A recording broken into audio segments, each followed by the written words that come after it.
राधा वल्लभ श्री हरिवंश। आइए आज जानते हैं कि जब हमारा मन डिप्रेशन में जाने लगता है, हमारे मन में गंदे गंदे ख्याल आने लगते हैं, हम ये सोचने लगते हैं कि हमारे जीवन का कोई अर्थ नहीं रह गया है, अब हमें अपना जीवन ख़त्म कर देना चाहिए। तो ऐसी स्थिति में हमें क्या करना चाहिए और ऐसे ख्याल, ऐसा डिप्रेशन हमें क्यों होता है, आइए आज इसी विषय के ऊपर चर्चा करते हैं। गुरुदेव भगवान ने इस विषय में बहुत ही विस्तार से चर्चा की है। गुरुदेव भगवान ने इसके बारे में बताया है कि जब मनुष्य पाप कर्म करता है, पाप कर्म करने के बाद उसका आत्मविश्वास और आत्मबल दोनों ही नष्ट हो जाते हैं, जिसके कारण उसके मन में ऐसे विचार आने लगते हैं कि वो अपने जीवन को नष्ट कर दे। लेकिन आप स्वयं विचार कीजिए कि मरना क्या समस्या का हल है? मरने से हमारी किसी समस्या का हल नहीं होता है। मरना, स्वयं को समय से पहले मारना यानी कि आत्महत्या करना एक घोर पाप है। अगर हम स्वयं को खत्म कर देते हैं, आत्महत्या कर लेते हैं, उसके बाद हमारी ऐसी दुर्गति होती है जिसके विषय में हम सोच भी नहीं सकते हैं।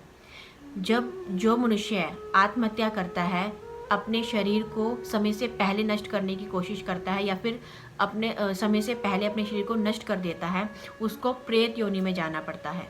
जब मनुष्य स्वयं को खत्म करके प्रेत योनि में जाता है, उस योनि में जाकर उसकी बहुत ज़्यादा दुर्गति होती है। ना तो वो जल पी सकता है, ना भोजन कर सकता है। वो कई सालों तक, कई युगों तक ऐसे ही भटकता रहता है। उसको कभी भी शांति नहीं प्राप्त होती, उसको कभी भी सुख नहीं प्राप्त होता, वो कभी भी प्रभु के समीप नहीं जा सकता। तो इसीलिए ऐसी गलती हमें बिल्कुल भी नहीं करनी चाहिए कि हम किसी समस्या से परेशान होकर स्वयं को नष्ट करने का विचार अपने मन में लेकर आए। कि ये जीवन प्रभु ने हमें दिया है, प्रभु ने हमें जीवन दिया है, उसके साथ बहुत सारी जिम्मेदारियां दी हैं, और अगर हम उसको पूरा नहीं करेंगे तो अवश्य ही हमें कभी सुख प्राप्त नहीं होगा और ना ही हमें कभी शांति प्राप्त होगी। इसीलिए मरना किसी समस्या का हल नहीं है, किसी समस्या का समाधान नहीं है। इसीलिए हमें ऐसे विचार अपने मन में बिल्कुल भी नहीं लाने चाहिए, और ऐसा तभी होगा जब हम निरंतर नाम जप करते रहेंगे, प्रभु का स्मरण करते रहेंगे, तभी हम साहस के साथ अपना जीवन जी सकते हैं। उस जिम्मेदारी को पूरी निष्ठा के साथ निभाना चाहिए ताकि हम प्रभु को भी प्राप्त कर सके और अपनी जिम्मेदारी को भी बहुत अच्छे से निभा सके। हमें कभी भी असफलता मिलने पर निराश नहीं होना चाहिए, हमें प्रयास करते रहना चाहिए। जब हम प्रयास करेंगे तो एक ना एक दिन हम सफल भी अवश्य ही होंगे। अगर आज हमारी व्यवस्था ठीक नहीं है लेकिन हम प्रयास कर रहे हैं, पूरी निष्ठा के साथ प्रयास कर रहे हैं, तो आने वाले समय में हमारी स्थिति भी सुधर जाएगी, हमारी स्थिति भी व्यवस्थित हो जाएगी। इसीलिए कभी भी निराश नहीं होना चाहिए। ये नाम जप करते हुए हमें अपने सभी कर्तव्यों को पूरी निष्ठा के साथ निभाना चाहिए। गुरुदेव भगवान कहते हैं कि अगर हम ब्रह्मचर्य से नहीं रह रहे हैं, अगर हम ब्रह्मचर्य का पालन नहीं कर रहे हैं, तो हम मानसिक रूप से सदैव परेशान ही रहेंगे।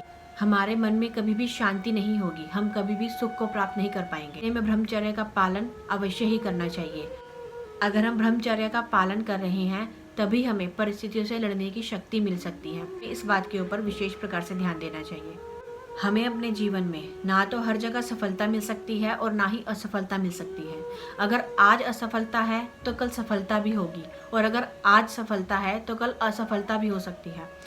असफलता और सफलता दोनों का संबंध वैसे ही है जैसे रात और दिन का। ये अगर हमें असफलता मिल रही है तो हमें निराश नहीं होना चाहिए, हमें प्रयास करते रहना चाहिए। भगवान का नाम जप करते हुए अगर हम प्रयास करते हैं तो हमें सफलता अवश्य ही मिलती है।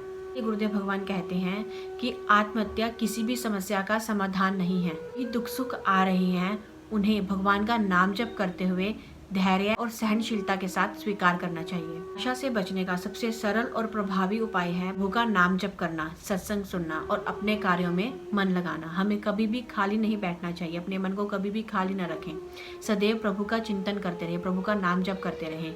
अगर हम खाली बैठे हैं तो हमारे अंदर नेगेटिविटी जो है वो बढ़ती चली जाती है। इसलिए कभी भी खाली नहीं बैठना चाहिए, अपने मन को व्यस्त रखिए, अपने कार्य में मन लगाइए, जो प्रभु ने कर्तव्य दिया है उसको पूरे अच्छे से निभाइए। गुरुदेव भगवान कहते हैं हमारे द्वारा कई बार ऐसे पाप बन जाते हैं जो प्रत्यक्ष में किसी के सामने नहीं है, जो प्रत्यक्ष में किसी को पता नहीं है, लेकिन ऐसे पाप कर्म हमें अंदर ही अंदर से दंडित करते हैं, हमारी बुद्धि के द्वारा हमें दंडित करते हैं। हमारी बुद्धि में, हमारे मन में बेमतलब के विचार आने लगते हैं, मतलब का भय बनने लगता है, जिससे हम सदैव परेशान रहते हैं। मानसिक रूप से हम कभी स्वस्थ नहीं हो पाते। यही काल्पनिक भय हमारे ऊपर इतना हावी हो जाता है, हमारी मानसिकता को बिगाड़ देता है। स्थिति में यदि हमें कोई समझाने का भी प्रयास करता है, प्यार से भी समझाने का प्रयास करता है, तो हम उस चीज़ को समझ नहीं पाते, क्योंकि हमारी अवस्था वैसी हो जाती है। इसीलिए हर परिस्थिति का उपाय एक ही है, प्रभु का नाम जप। प्रभु का नाम जप करने से ही हम अपने जीवन में सुख को प्राप्त कर सकते हैं, शांति को प्राप्त कर सकते हैं, मानसिक रूप से स्वस्थ बन सकते हैं। प्रभु के बल के द्वारा ही हम अपने जीवन को व्यतीत कर सकते हैं सुख से। नहीं तो आज के जीवन में इतनी परेशानियां हैं, इतनी सारी असफलता है, चाहे वो व्यापार हो जाए, नौकरी हो जाए या घर के कार्य हो जाए, हम हर तरफ से परेशान ही रहते हैं। तो इन सब चीज़ों से बचने का एक ही उपाय है, केवल हम प्रभु का ध्यान करें, प्रभु का नाम जप करें, प्रभु के बल से हम सारे कार्य करें, तभी हम अपने जीवन में सुख को प्राप्त कर सकते हैं। राधा वल्लभ श्री हरिवंश।